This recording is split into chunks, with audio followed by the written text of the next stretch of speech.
በማር እምነቱ የክንታሮት ታማሚዎች እየዳኑ የሚገኙበት ደጁን የረገጠ 55 ትውልድ የሚያስምረው የግራር አንበሳ የቅዱስ ዮሐንስ ቤተክርስቲያን ባለፈው እንደለቀቅኩት ምንም አይነት ቤተክርስቲያን አይመስልም ነበር።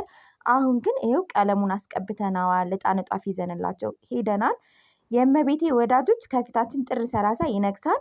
ቦታውን መርገጥና የማር እምነቱን ማግኘት የምትፈልጉ ተሎ ብላችሁ አውሩኝ።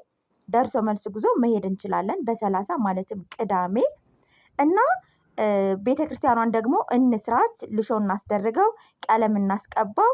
ደስ ይላል። ማርያምን ነው የምላችሁ። ቀለሙን እንደዚህ ተቀብተው ስላየሁት በጣም ነው ደስ ያለኝ። የረዳችሁ ያገዛችሁ ደግሞ እግዚአብሔር ይስጣችሁ። ዮሐንስ እጥፍ አድርጎ ይመልስላችሁ። ያው የሚያስፈልገን አሸዋ፣ ጠጠር፣ ሲሚንቶ ነው። ይሄንን ማድረግ የምትችሉ አውሩኝና በአጭር ጊዜ ውስጥ እንስራው። ቤተ መቅደስ እናስመስለው። በረከቱ ለራሳችን ነው። ዮሐንስ ይፍቀድልን። የእመቤቴ ወዳጆች ማርያምን እንስራው።